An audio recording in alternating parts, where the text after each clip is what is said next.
Welcome to Crit Sandwich. On Crit Sandwich, 4 friends play D&D loosely based on our favorite movies, shows, and games. This is episode 2 of campaign 9 for this, our 9th campaign. We are a family playing through the plot of Jumanji in the setting of Ravenloft. My name is Casey Sears. On my screen is Chuck Ventus.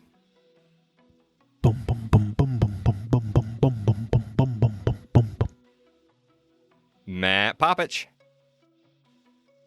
What were we supposed to... What was that, Chuck? That was the sound of the Jumanji game. Dude. You suck so bad now. Yeah, Chuck, take a point on inspiration. Gosh, that was great.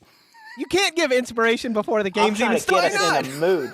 I'm trying to get us in the mood right now, and you screwed that up. That was awesome. Chuck knows what's up. The game has started, Matt. The game has started. Agree to disagree. And, of course, Robbie Ponder, our Dungeon Master. Take it away, Robbie.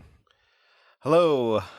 Okay, last time on Crit Sandwich, we started with a prologue, followed by each player introducing 2 characters each. So we have 6 characters total. I'm sorry if that's confusing, but I'm going to try to sum it down just a little bit more for you. Chuck, who is playing William, that is playing Token. Matt is playing Lila, who is playing Gunny. Casey is playing Tom, who is playing Hogan.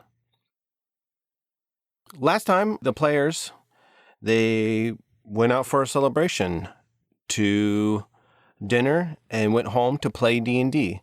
And what were you guys celebrating? The life of our father. Yeah, I was going to say the death of our father, but that's not a celebration. Yeah, the life. Yes, and Tracy also is hoping that while playing D&D, Lila will come out of her shell more, giving her the opportunity to talk, hoping that Tom will learn more about working as a team, and anticipating playing will possibly help William's forgetfulness. As you guys were playing D&D, the lighting in the room was too dark in order to see your character sheets. So Tracy went to go turn on the light. This candle, it's putting off a lot of smoke, or whatever that is, Tracy says as she goes to blow it out. As it still stays lit, it's like her oxygen is feeding the flame on the candle as it grows and grows, putting out more and more mist.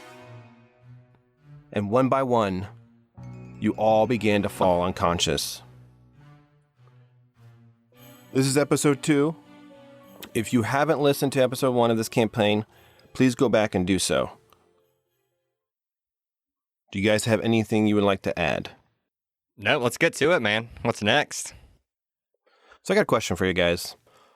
On the morning that Theodore traveled up north for a ski trip, the day he died in a car accident, that morning, what was the last word you said to each other before he left on his trip? Being his father, I probably would have told him to enjoy himself, be safe.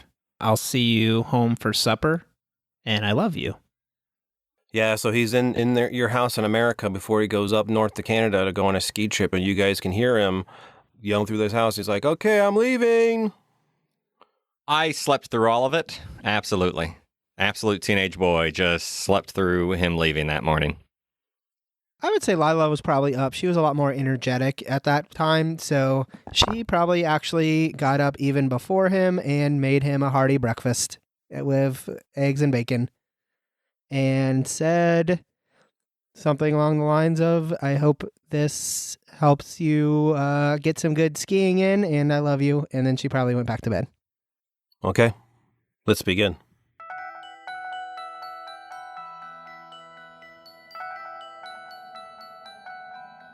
You feel different. You feel like you're D&D characters. And you notice as your eyes begin to start focusing in more on your hands and your bodies, you start to notice that you are what you imagined your D&D characters to look like in your mind. What does that feel like for you guys? You still have the memories of your real life character. You have all those memories, but now you're in the body form of your D&D characters.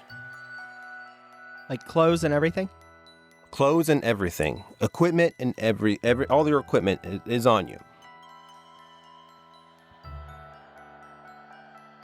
I am so strong. Holy crap.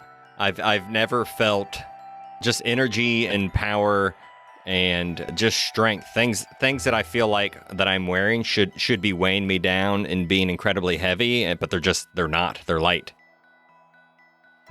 Yeah, I'm a wizard, so I kind of feel like power, not like strength power, but like energy coursing through my body. And I think the first thing I would try to do is maybe cast a cantrip like prestidigitation. So I'm sorry, just for right now, you guys are just getting that feeling. You don't have any time to like kind of do any actions right now. I'm sorry, but beginning of That's fine. beginning sometimes with campaigns just need to be railroaded a little bit. That's fine. And now I just feel power. Like I just feel energy in me then. Oh, I feel like I'm 20 again. Just energetic. Yeah. So Casey, you just feel like as you're starting to wake up, you feel your arms and they're like you're used to being able to bend your arm a little more, but like when you're bending your arm this time, like muscles get in your way. Matt, you feel like more power in you, like you can just shoot a lightning bolt across the room in there. And Chuck, you're feeling so youthful, like you could jump up and do a backflip. Your mom is still unconscious. The power in the house is off. The basement is in darkness. Only moonlight lighting what is shining through the basement windows. Gunny, you are still holding that note, which you remember reads, "At night they fly around. You better run. These winged beasts are not much fun." And so once you guys start waking up and you start feeling yourself, you see another body laying on the other side of the room. It's face down, what Tracy described earlier about your characters. Your mom is not at the table with you. You then hear... You start hearing that sound get even louder.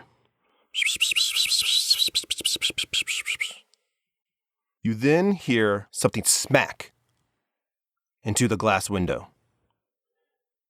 And as you get a glimpse of what is smacking into it, you can tell it's a bat. They're slamming themselves against the small basement window. You hear them slam, slam, super loud. And finally, the glass shatters. As bats swarm into the room, what you possibly could think is hundreds of these bats flying in a tight formation. They are like a screeching shadow. Another swarm of bats smashes through the window on the other side of the basement. And one more comes through the entrance to the basement's room, the same way you guys walk in. So there's 3 swarm of bats total. Roll initiative. This is shitty. 18. 19 for Gunny. I rolled an 18 as well with a +0 initiative. I had a +3 on my initiative. So Robbie, I'm like, we can't really see ourselves. Is that what's happening? Like it's so dark in there? You can see yourself somewhat, but I don't know what the range is. Like when you're in complete darkness, I don't know what your range of your character can see. It also sounds like it's highly obscured too. Yeah, with these bats flying in here. Well, with the mist. The mist is gone. The mist is gone now. Okay, Hogan, you're up first. You are in the corner in the basement. You are in the round circular table that you remember you're playing your D&D with. It's exactly the same type of room setup. Everything looks the same as before. That mist is no longer there on the ground. There is a swarm of bats swarming around the table. It's really hard for you to see. You're in complete darkness. The other side of the room is 30 feet away in the basement. Is what I described as the other body laying down face down that you cannot tell who it is. Your mother is not around you at the table. Just Hogan, Gunny, and Token. I think Gunny got a 19. I got a 19. Okay. So, Matt, did you hear me tell Casey everything? I heard you tell Chuck everything, yes. Or yeah, Chuck, Casey. Yeah, but so let me focus in. There was another body? Yeah, you would assume it's your mom. Okay, then I want to run over and protect her, so... That will get attack an opportunity. Ugh. Okay, so if they're that thick in front of me, I am worried about her, but I think I would try and cut a... So I have a sword at my side. That's exciting news for me. Yeah, I want to pull out my sword, and I just want to slash at this wall of bats that's in my way. Okay, let me do that again, Matt. Sorry. Because it's not like a wall that you... I mean, it's a wall that you can walk through, you know? It's like... A swarm? It's like like a swarm of bats. It's hard for you to walk through. So you're going to stand up out of your chair, which would be your 15 feet of movement. And if she's 30 feet away, so you can get it within 15 feet, but you are going to take an attack of opportunity by these bats. I guess I'll do that then. Okay, now I keep describing this screeching sound, and as you come closer over to where that body is at the other side of the room, that screeching of bats is very loud, and it sounds like the screams of countless men and women being killed. And as you start walking through these bats, they are hitting you in the face, and you have to like squint your eyes as you're trying to protect yourself. I do that. I squint my eyes. I assume a 17 can hit you? Well, do I have magic? You have magic, but you haven't done anything with your magic yet. Okay, well, I think now's a great time to try. I'm going to reflexively raise my hands in the air and cast Shield. And that brings your AC to... A 20 burger. All right, so you can feel the bats as they're hitting you and everything, and they're trying to scratch at your face, but there's magical protective barrier comes up, and then the bats' claws and their fangs and their wings that do some damage can't hit you, and they can't do you any damage. That screeching sound is very, very painful to you, and if you feel like you move any closer, that you will most likely take... It could hurt you psychically, is what I'm saying. Well, I don't like that either. Golly, but I feel like my instinct would be to try to protect my mom. Yeah. So your shield was your bonus action, It was, right? yeah, that's a bonus action spell. So why we still have your action? Sorry, it's actually a reaction, but same thing. I think... Now, would a reaction count as a bonus action, or would it count as a regular action? Neither. It counts as a reaction. Yeah, it's a reaction. You have an action, a bonus action, a reaction, and a movement per round. Okay, that makes sense. All right, so I stand up. They try to attack me. I put up a shield, kind of feel a little bit more empowered, and then I am going to go ahead actually and shoot a firebolt. Let's try that. And you're hitting the bats that hit you? Yes, I am. I rolled a 16. What's the damage? 4. Not a great roll when I get a 2d10. So what does that look like? Is your fireball... I picture it like you kind of missing, and it hits like the ceiling, but some of the flame from that fireball still falls down and hits a couple bats. Yeah, and I think I think that's perfect. I think from my side of things, like I raise my left arm, like to maybe block myself from a bat, and then like magic kind of repels it, and then I like look at my other hand, and it's kind of a light with fire, and I'm like, oh shit, and then I like throw the fire, but it's not a good throw. Okay, Casey, you're up. So as I see what I assume is my sister, it's kind of dark and hard to tell, right? Yes. Yeah, as I see her move away and a swarm of bats fly down upon her, I'm going to yell, "Get off of her." But what I want to know is, does Tom's voice come out, or does Hogan's voice come out? It's Hogan's voice. Get off of her! And I swing a sword that's about as tall as I am, that it almost looks like it's made of like green glass, and it shoots white flames as it just flies through our basement towards these bats over the table. Is that a roll to hit? I believe so. Oh, hey, that's a 20. I'm gonna point my camera down so Robbie believes me. I can't see you. Sorry. I don't have my video on. It's a 20. It's been confirmed. Holy crap. First roll in the campaign. All right, let's see if That's it's a good sandwich. Start. It is definitely not a crit sandwich, but hey, I'll take that crit. So I get 4d6 and that's just for my slashing damage. So that's 18 slashing damage and 5 fire damage on them bats. All right, Casey, sorry, but I anticipated this. Open up your sword and read what's on your sword. What is the first thing it starts talking about? You can use a bonus action to speak this magic sword's command word, causing flames to erupt from the blade. So there's no flames on it yet? So, yeah, you haven't used the command word yet. Uh-oh. You go ahead and you remember to say your command word this time.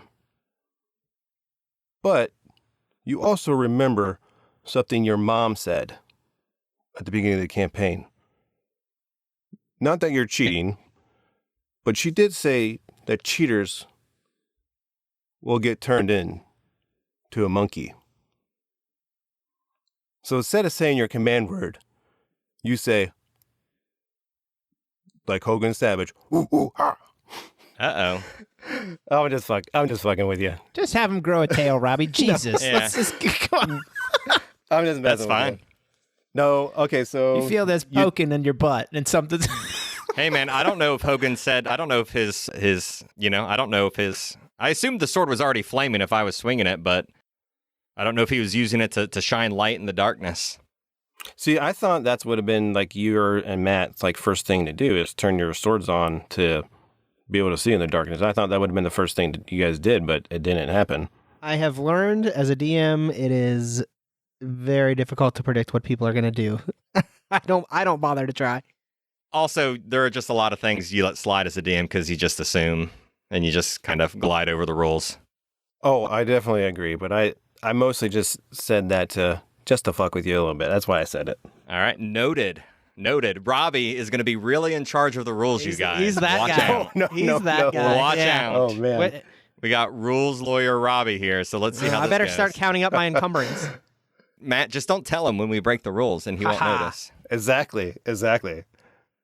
Okay, Token, you are up.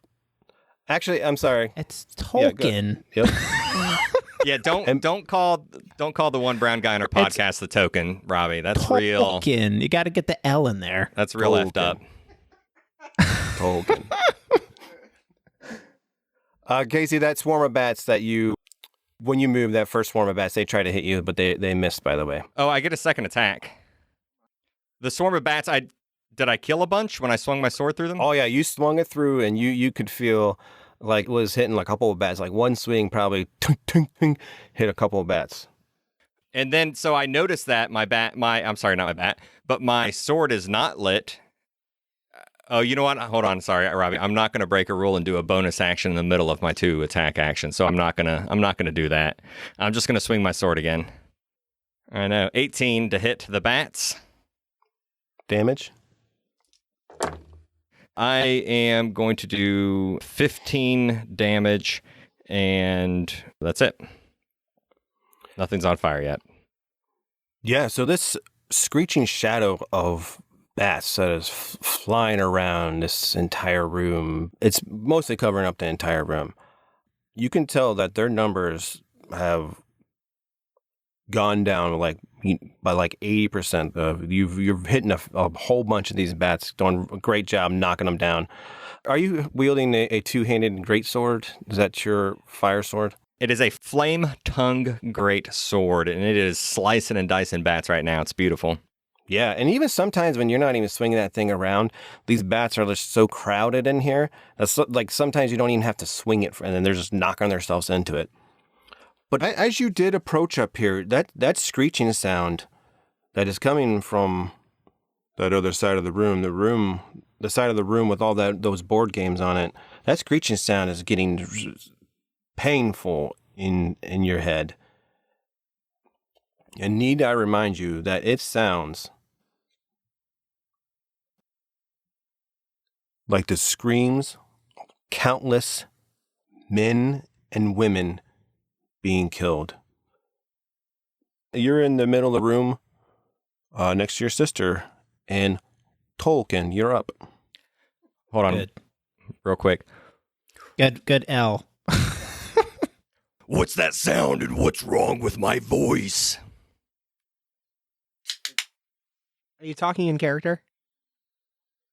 Yeah, that was Hogan saying that.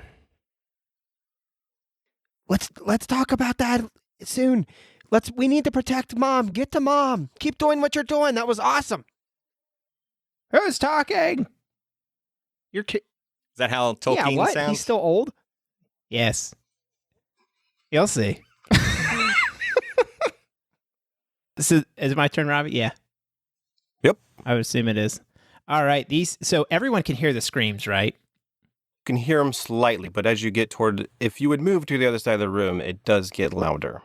Gotcha. So I definitely can hear the screams. I reach up to my ear to adjust my hearing aid, but it's not there, I'm assuming. And then I see that I have a shield in my left hand and a warhammer strapped to my side. And I grab my warhammer and thrust it forward and cast the cantrip light on it, yelling, "I can't see! I can't see!" Light just begins to radiate from my warhammer in a 20-foot radius. 20 feet from that is dim light, so I can see this whole area around me. Okay. What you guys see is a 6-foot muscular man, or the body of a man, with chainmail and a shimmering blue cloak and an emblem of an eye on his chest where the pupil of the eye is a lightning bolt. And where you would expect to see a younger man's head, you just see William's head on top of the body with a more of a beard grown. And that's my turn. Now, on the other side of the room, you see the swarm of bats over what you would think is your mom's body, still unconscious. And I say that you think it because you haven't identified it yet, like face down, now looking at you so you can't tell. And things get harder for you to see as all the groups of bat, like the 3 sets of bat, fly around her location. And as you start looking in the swarm of bats, you can see a shadow within the swarm. As in, there's like a shadow within the shadow of bats. And it's shaped like a person, standing tall. And the eyes of the shadow begin to glow red. And then next, the bats start screeching and crowding around the window. And as they move, that shadow disappears. The bats start fluttering in front of that shadow, blocking your view. It's like if someone turned on a huge vacuum cleaner outside of the window, and the bats begin fleeing out the way they came in. Do you guys take any attacks or opportunities? I'm swinging that sword like crazy. Yeah, I've pulled mine out too, and I'm swinging also. I don't know what the hell's going on, so... How high is the ceiling in here, Robbie? I have average height. I believe like basements are like 11 feet tall. I might be 10 feet tall. I am well over 6 feet tall and about, so is my sword. So I gotta imagine I am just getting it stuck in wood, swinging it around, chopping things, you know what I mean? Just like an absolute lunatic. Yeah, I'm swinging my sword in one hand and shooting fireballs out of my other hand, firebolts. Yeah, and you can feel it. You can feel your sword, like as if you're a baseball player hitting a baseball. You can feel your sword hitting some of these bats, and you can imagine seeing You can see a lot better now that there's light in the room. You can see that you're hitting these bats and blood splattering at places. And same with you, Matt. You're shooting fireballs and hitting, and you can see them explode. And these bats and bat pieces are flying everywhere. And Chuck, you're having the show of a lifetime, shining your light in there, just watching this all happen. And all these bats, they start flying out the window. It starts getting a lot more quiet in there. That screeching sound is gone. It starts fading away. Once you guys start looking around on the ground too, like you hit a bunch of bats. You hit a lot of them, but there's no bat corpses laying on the ground. You can see some of the blood splatter that you know there would be around there. Who had the highest passive perception? Let me see. I have 14. I have 13 for mine. It's not me. I'm 11. I'm sorry, 10. Yeah, so it's Gunny. Would the light in the room not allow us to identify or see the body better? Or the bats are swarming. You're saying the bats swarmed around it so much that we cannot see. Yeah, the bats swarmed around it so much that it was blocking that light that was there. Gunny, you can tell, like you think you saw one of the bats pick up its own, not its own corpse, but his buddy's corpse, to not leave it behind. You guys are out on initiative now, and as you three look around the room, Tracy's body is gone. I mean, I'm looking down at myself. I'm looking at my grandpa and my sister, and where our mom was, and the blood on my giant two-handed sword. What the fuck? Oh, sorry, Grandpa. Sorry, Grandpa. What? But seriously, what's going on? What do you mean, Grandpa? I don't know you. What? It's me, Tom. They took Mom. How do you know my grandson's name? What? They took Mom. Can't you guys see the bats? They came and they circled around her and they took her. We have to go. Let's go. We need to go. And I'll how high is the window? I want to can I try to climb out of it, or if not, I'll probably start running up the stairs to try to chase these bats. Yeah, these are the basement windows. They're kind of, on the top of the ceiling, and they're like the half windows, so you can't climb out of those things. So you start running upstairs. Yeah, perfect. Thank you. I'll chase, and I'll also be like, Lila, are you Gunny? As I'm chasing her. Yeah, but I mean, yeah, and we're our characters. I mean, we have to find Mom though. What is she? We don't know what happened to her. Aren't you scared? I'm freaking out, man. Gunny and Hogan, as you guys are upstairs, everything in the house looks normal as before you started playing D&D. The only thing that's majorly different is there's a double window in the family room that has been broken, and you would assume that this is where that swarm of bats flew in and out of. Nothing else has changed since you guys last were up here about an hour ago. Wait, that candle in the basement, is that still lit? It is not lit. Yeah, I would probably actually stop and say, Gunny, wait, the candle, the mist, the fog. You're right. I think this all has something to do with that.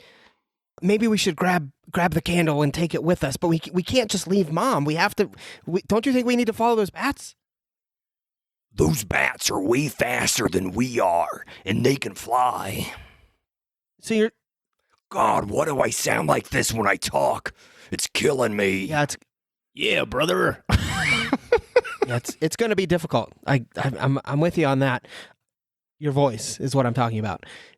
However, yeah. So I run back down to the basement to grab that candle as Gunny's running behind me to talk. Yeah, as you go back down there, I'm just standing there, and I stare at him, and I say, "Who are you? And what are you doing in our house? Hogan, as you run back down there to grab that candle, it is not there on that table. Right where your mother lit it at is no longer there. It's gone. Gunny, as you're still upstairs, you guys have a brick fireplace in the center of the family room against the wall.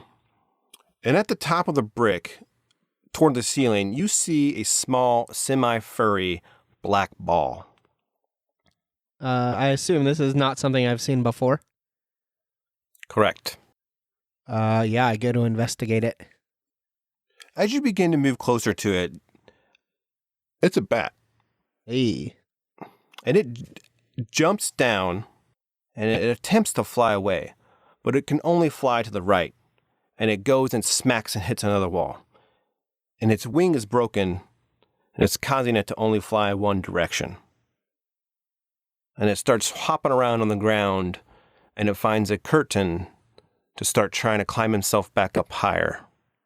I think I'll... As you can see, it's suffering with its broken wing, and it's kind of, ow, as you would think he would be saying, ow. It's talking? No, I'm so sorry.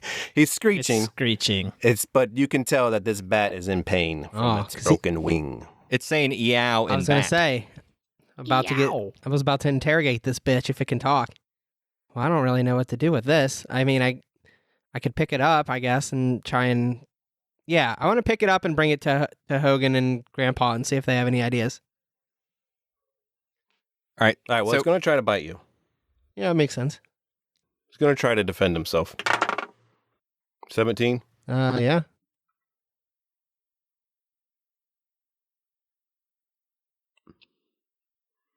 So it gets a hold of you, and it does about 4 points of damage to you. But you kind of adjust your hand to be able to carry this bat around as you go back down into the basement where Hogan and Tolkien is. I kind of make sure I always put that L in now. So, question. Do I all of a sudden know, like, all of my character's history, too? Like, in a deeper way? Yeah. Okay. You understand your character's history, and there's parts of the history, your character's history, that Tom now knows that you didn't even write some of that background. So you have like a more in-depth character background now for Hogan.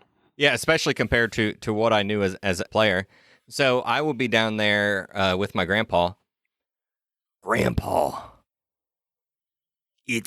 I know I look like, not me, but I'm Thomas. It's me in here behind the muscles. It's me, Tom. Tom, you're my grandson. Yes. Clearly we died in that fire. I'm under the impression when we saw the smoke in the house that we just died because I yelled out fire and I'm dead. That if you say so. You do you, Chuck. I don't know where you're going with this, but you do you. Yeah, I thought you were just purely... So do I realize I'm my character? Like, I'm kind of confused. I feel like I would still think I'm myself. Oh, so I do realize. Well, see, I forgot I thought already. You were playing... I'm perfectly keeping within my character. Yeah, you forget shit. So, I mean, Casey, if you want him to snap out of it, maybe you can show him his character sheet. Yeah, that's what I was going to do, because I'd thought that William Middlebury disappeared and all we had left was Tolkien Thunder Guy. As you two are talking back and forth, Gunny comes running in the room holding a bat and with a little bit of blood on her hand. Okay. So yeah, I'll hold up the character sheet to Grandpa and be like, "You are Tolkien Thunder Guy.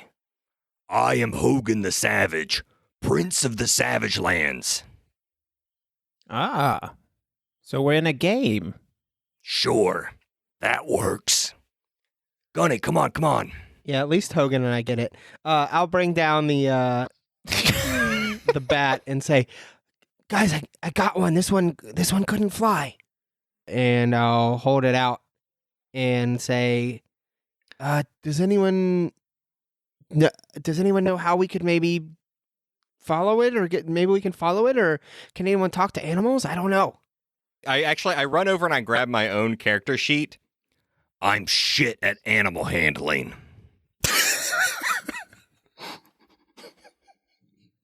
Yeah, me too. Let me check my bag. I have a bag on me, and I pull out some rope, and I hold it towards my grandson, and I say, "Do you mind if I use your sword for a second to slice a strand off of this?" I pull a dagger out of my boot instead.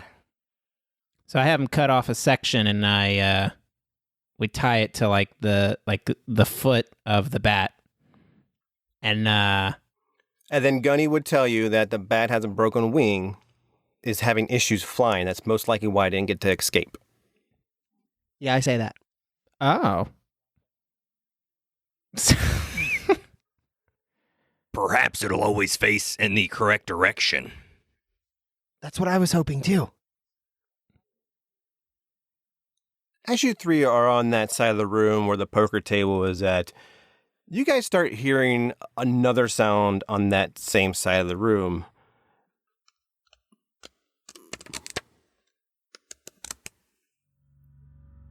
And you start to see a ghostly figure of an older woman begin to appear.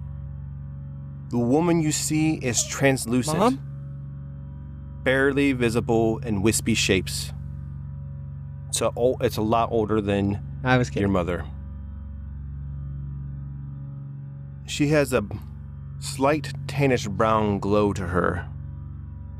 And she is shuffling and placing cards face down on what appears to be an invisible table in front of her as she's in this ghostly visual shape you see before you. Picking the cards back up with ease, she moves the cards around in her hands, doing some cool-looking tricks without even giving it much attention. As the translucent starts to be able to focus in a more, and you guys are able to focus your eyes on her. Gunny, have you read this module? I mean, yeah. I'm not, but that's cheating. So, I don't want to meta. Crap. And if I remember this, for some reason I remember this. If you cheat, you get turned into a monkey. Apparently. Hey, Matt, thank you. Go ahead and take a point of inspiration, Matt. In case they've been wanting to give you a point of inspiration for your character voice. Yeah, his character voice is pretty awesome. Can I look at the woman and see who it is? Do we recognize her? You her? do not recognize her. It is an older woman. She has big gaps in between her teeth, a witch's-like nose, kind of long with a wart on it. Her eyes are a bit squinchy. Her head is a bit tilted to the side. Her hands are on her fingers are like a zigzag shaped, but she's still able to handle these cards with great ease. She begins to say to you, "Hello, hello, do not fear me. I'm here to help and guide you on your path. My name is Eva. Call me Madam Eva. It is not wise for me to repeat myself, because my time here is short. For only those who have Strahd's permission may pass into his planes. I did not get his permission, so I may get cut off soon."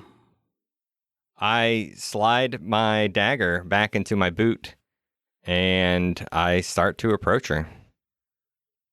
Her head is tilted to the side, and she looks at you and smiles as you approach. I put my hand on his shoulder and say, "Easy, boy." What is happening, madam? Nightmare has begun. To end this nightmare, you must defeat Strahd.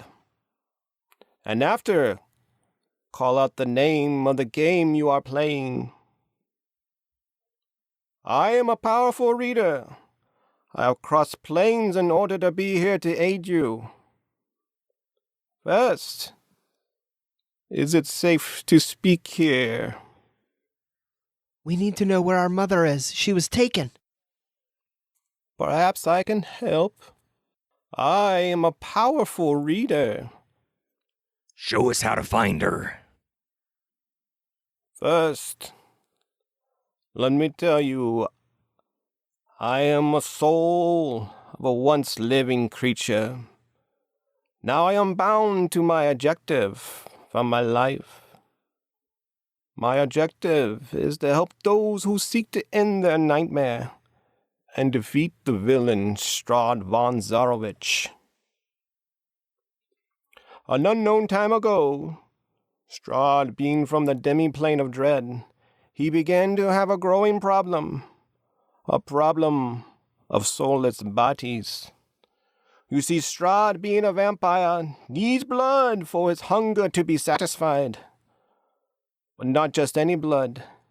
He can only get the nutrition his body needs on the bodies with souls.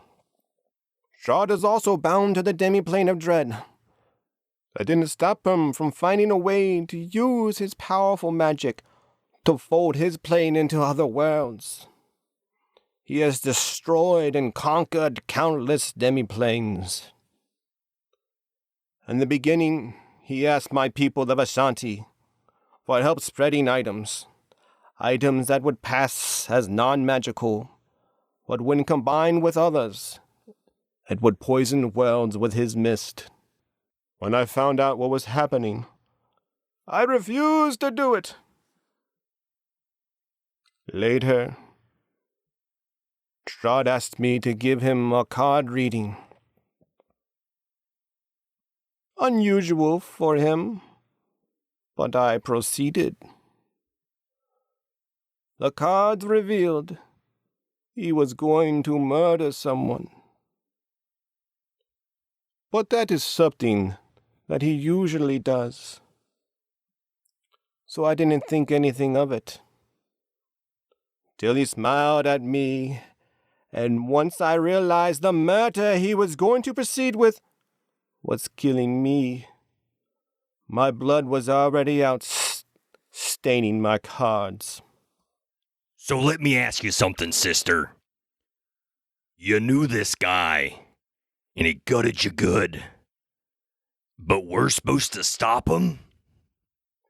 You can stop him with my help, for I am just an old and one person. Madame Eva, she begins to fade some, and you can tell her time here is running out. So we need to find these items. Am I understanding that? Yes. She starts to shuffle her cards around a little more. Tell us what we need to do. We must find these items. Yeah. Oh, I can give you a reading if you would like. Gunny, you first. Yeah, I go first. The reading is for all of you. First, to understand this reading, you will need to understand what's in store for you. Think of this as a board game, but your life is on the line. And she says this as she casts a mage hand and pulls a board game to herself. It's a game that you guys are unfamiliar with. And it starts with the letter J. Think of this board game as something that is more known to all. A board game like Candyland, she says with a smile. As she opens the board game up, she points to a spot on the game, which is toward like the bottom left. Here is the start. Is you three, pointing to a game token that is 3 people connected together. So 1 game token of 3 people. The end here, pointing to the opposite side of the board game on the top right. Here is defeating Strahd. You will have things that help you jump across the board. Things like items of great power. As she shows you a card of what looks to be like the gingerbread plum tree. If you collect those items, you can jump ahead of the game, getting yourself closer to the end. Do you have any questions? Any questions for me, Robbie? What about the gingerbread plum tree? What is that? Now, that's just for me to explain that if you collect one of the items in the game, there are items of great power that are going to help you defeat Strahd, and you collect those items, and it's going to help you jump across the board faster to be able to get and defeat Strahd. Gotcha. Help us, wise old lady, please. She moves her hands around in such great ease as her zigzag fingers are able to hold these and flip these cards back and forth. She's able to make the cards look like a river flowing through water. She pushes them down on the table that's in front of her and flips them back and forth. And she shoots them up into the sky, creating what looks like a rainbow of cards. And then she collects them all back into her hands and starts cutting them back and forth. And then she starts placing the cards down on the table. And if you guys want to open up your Discord, I will post it in and we can read it together. Is she playing solitaire? So she first places the cards down, face down. And it's a plus sign with a card in the middle. She says to you, flipping the first card, "This card tells of history. Knowledge of the ancient will help you better understand your enemy." She says shockingly, "Oh, this one is close by. Go to the place of the leading star's dwelling, in the drafts of the master." She goes to the next card and flips it over. "This card tells of powerful force, for good and protection, a holy symbol of great hope." She flips the card over and she says, "I see a black hole in stone, leading toward captives, around towering blades. This is a card of power and strength. It tells of a weapon of vengeance, a sword of sunlight." She flips the card over and she closes her eyes a little more. She tilts her head backwards and she says, "I see a plot of Adam's wine and the shallows of working deep."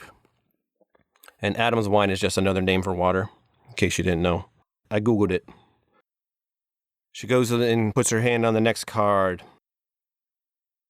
"This card sheds light on one who will help you greatly in the battle against darkness. Find the avenue leading to peak, to a tree with one nut. Look for the nut." Tom totally giggles. I thought it would be Chuck that said something about that. I'm the teenage boy now. Gunny will elbow him in the ribs. I look down, then look up. She goes to the center card in the middle of the plus sign. She says, "Your enemy is a creature of darkness, whose powers are beyond mortality. This card will lead you to him." She flips it over and she says, "Look for the wizard's companion. The wizard's name and servant will guide you to that which you seek." After she gives this card reading to you guys, she begins to fade a little more, in and out. It's hard for you to start focusing your eyes on her. Her time is almost up. "My last words of advice. I recommend you follow." As she begins to fade some more, she comes back in. "That is," she fades, "marked." And she fades away and does not fade back in. These don't tell us where to go at all. Hogan turns to Gunny and says, What do you know about LSD? Not much, but I'm wondering if that candle was laced with it or something. I don't know what's going on here. This is unreal. Well, I guess we need to. All right, children, listen. This guy. If there's anything I know, it's about getting one foot out in front of the other. And the only way to know where we're going is to step out the front door. I'm going upstairs. I start to walk upstairs. I think Gunny, surprisingly to you, when all that happened, that bat was really calm and quiet. It was really wrestling around in your hand. And when Madame Eva started talking, that bat was calm and quiet, really focused in on listening to Madame Eva. Yeah, I might have to kill this fucker. Right? Don't. What do you mean don't? Yeah, he's a spy. That bat. All right, I'm not going to say anything. I won't say anything. You already did. Because I want to stay within character. I already walked up the stairs. Did somebody help you up the steps? I'm a young. I've got a muscular body. I'm going up the stairs. I'm messing with you. Hogan. As he's going up the stairs, actually, I would turn and look at Gunny and be like, We can't lose track of Grandpa. He's got, like, magic and stuff now. We gotta keep tabs Hogan, on him. Can you see that? First off, do you want me to call you Hogan or your real name? I don't know, man. I'm worried about this bat. I think it was listening to everything Madame Eva told us. What? It stopped. It stopped moving. It was wriggling, and then it listened intently when she was talking. Well, I mean, I feel like we have a plan now, I guess, sort of, from Madame Eva, so do we even need it? Yeah, I don't think so. So in my hand, it's clutched in my hand. In that very hand, I just shoot a fireball or firebolt. oh my goodness, Gunny. You're brutal. Oh yeah. Oh, light him up. Just clap your hands together. Yep. It turns into cinders. Yeah, what happens to that bat? He just turns into cinders. All right, he turns into some ash. No, not even a screech. The bat was really quiet. He was focusing on something else. The bat was really quiet. It's turned to ash. You clap your hands together, poof, and you move your hands apart, and all what's left is just dust that starts falling down to the ground. Is Gunny and Hogan still in the basement? I'm following. Hogan's on his way up the stairs. Yeah. Guess Gunny will go too behind him. All right. Tolkien, you open the front door of the house. First, you notice. Go ahead, Casey. I would just like to say that I know I had my character sheet earlier. I would just like to say I have my character sheet and a pencil, and I took some notes of what she said. Okay. Well, it's all in Discord.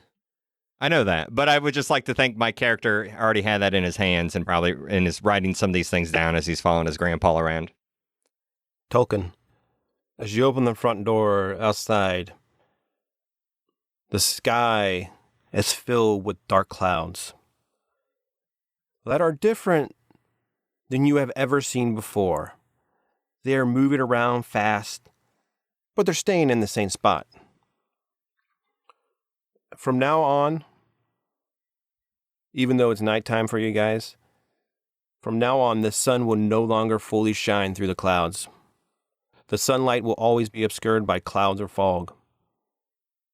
Tolkien, the first thing that you're going to notice is a lot of the plants that you would know need full sunlight, like flowers or grass.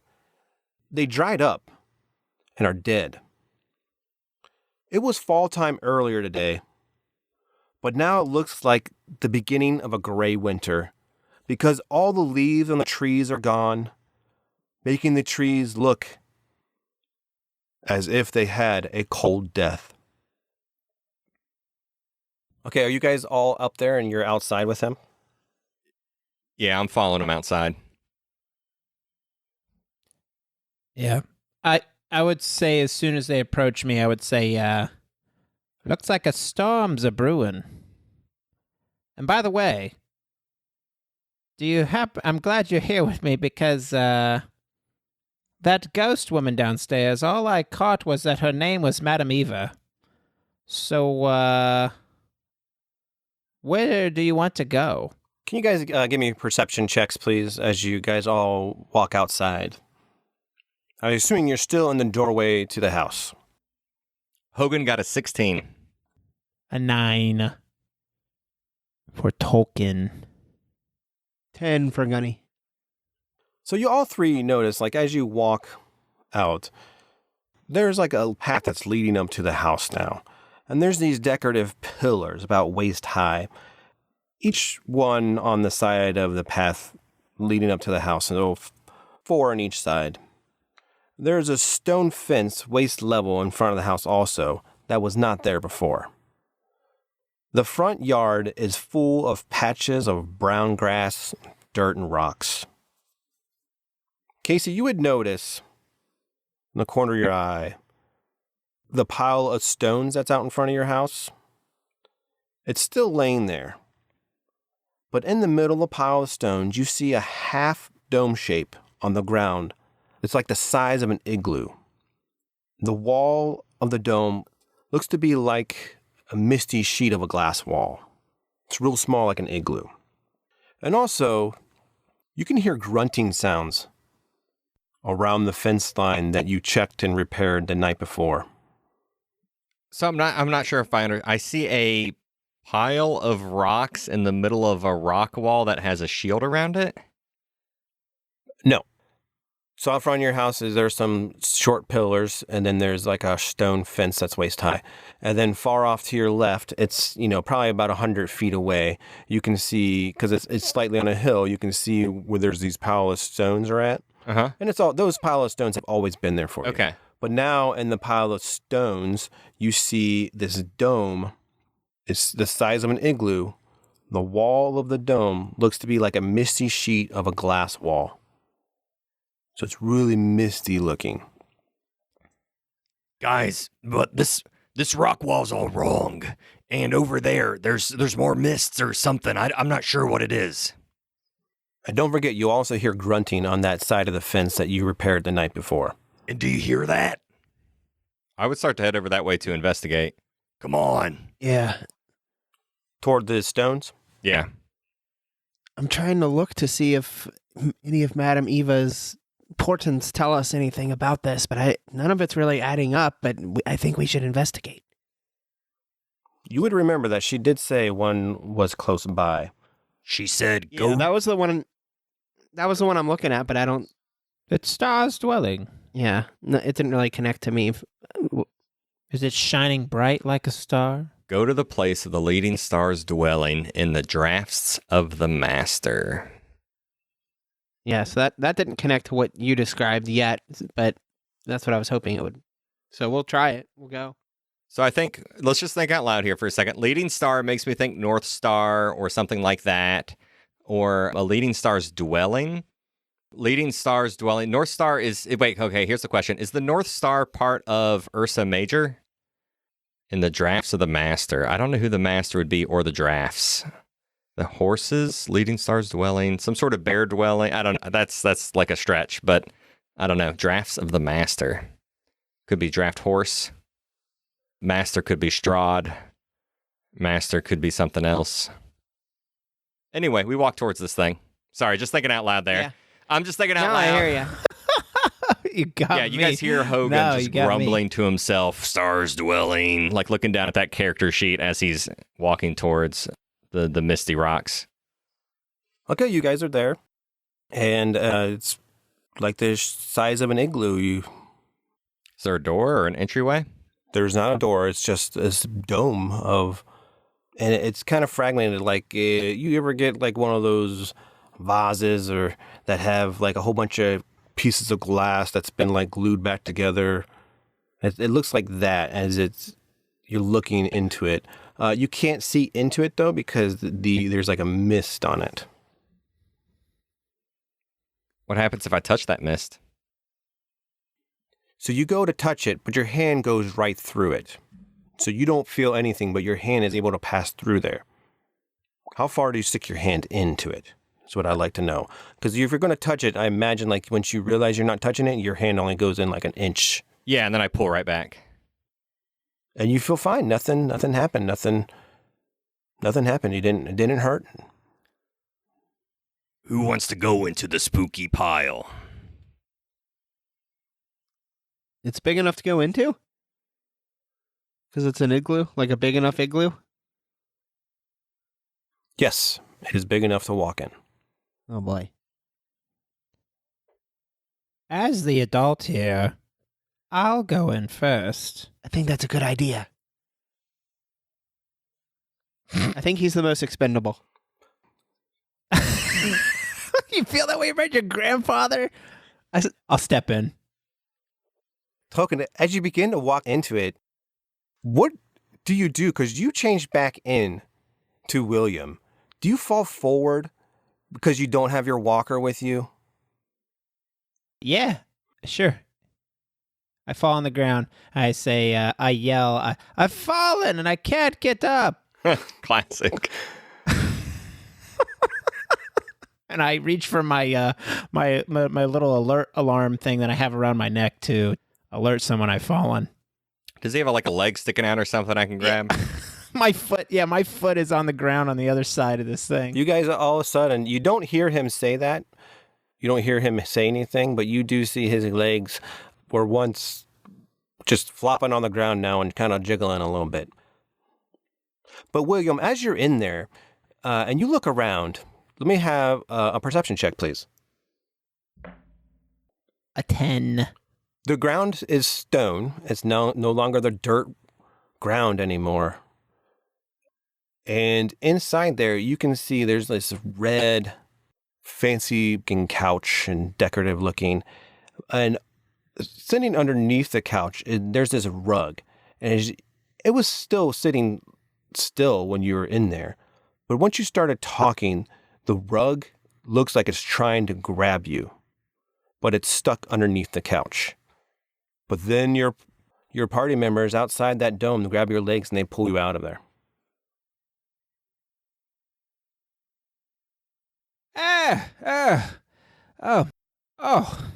That was, I saw a couch inside. But I fell over. I didn't have my cane. And there was this rug. This rug was trying to grab me and eat me. And did we pull out Tolkien Thunder Guy or did we pull out William Middlebury? You pulled out Token. Wait, why'd you fall over? What happened? I lift myself up off the ground and I say, well, I was me, the muscular me now. And then when I stepped over, I turned back into my old self. I didn't have my cane and I fell on the ground. But it was weird. There was a couch in the area and a rug, but the rug was moving around. And it tried to eat me. What? A rug tried to eat you? I don't... Yes, and then you pulled me back in here. Grandpa, you're not making sense. Why... and I'm trying to, again, look at our clues, but nothing really is jumping out at me here. Did it look like someone's house? Was it a dwelling? I think I don't know. Here, grab hold of this, and I hold my warhammer out, and I say, hold on to this and step through there. And I wait for you guys to grab hold of it, and when you hold it, I will walk forward with my warhammer and push it through this dome. Hogan will grab it, and I'll go through. Yeah, I'll go too, of course. And don't let go of it. Pull on it if something happens. Oh, actually, wait. What about that rope? Should we do that rope instead? Oh, yeah, I've got my rope. I'll pull out the rope. Here, grab this rope and pull on it. Yeah, so I'll tie that rope around my waist and walk in, Robbie. Okay. You walk in as Hogan. And on the other side, you come out. Inside the dome, you come out as Tom. The rope is now no longer around you because you would know it is a D&D item that you got when you turned into your Dungeons and Dragons character. And you also walk in through here, like, I mean, you are yourself. As you sat there and you played D&D, you were wearing the same clothes that you went out for your celebration dinner, the same clothes. Maybe you were in your pajamas or something when you sat there. You are in those clothes. You are Tom. Yeah, I pat myself down and say, "What the hell?" And I look around the room, Yeah, let's look around. avoiding that rug. So Hogan and Gunny, you guys tie a rope around you and you enter into this dome, correct? Yep. Now, as you guys enter, you turn back into your real life characters. You are no longer Hogan and Gunny. You are Tom and Lila. That rope that was tied around you guys is no longer there. Because if you would remember, that was a Dungeons and Dragons item that was on your Dungeons and Dragons character. So it does not pass through this dome with you. And inside that room, you see the same thing that Tolkien described to you. There's a stone floor. It's no longer dirt. There is this fancy-looking couch with a rug on it, and it is jumping forcefully, like if someone's pulling on it, but it's the rug. The rug is moving, and it's starting to scoot that couch toward you guys because it's jumping so vigorously hard. It's weird, but I'm going to yell at that rug and be like, hold on, stop. It does not stop. Should we try and help out? Should we try and help it? Maybe get the couch off of it? This thing's not trying to show you the world, so... Wait, so the couch and rug are fighting? I'm not sure if I understand what's happening. I'm sorry. The rug is stuck underneath the couch, and it is trying to come after you guys. I think the rug's trying to get out. The rug is kind of come after you guys. Oh. It does not look friendly. Oh, I was thinking... All right, maybe I've seen Aladdin too many times, like, with my kids. Yeah. No, you guys are not getting a magic carpet ride. This rug wants to kill you. It's very threatening. What else is it? What else do we see in the room? Do me some perception checks then. 17. 5. Ouch. So as you start looking around, Lila seems more focused on this rug that's trying to smother her. But Tom, he's able to look up and he sees this. It's pretty small in here, but you can see what is the beginning of a fireplace. And then once you guys start looking around more, that rug gets free. Roll initiative.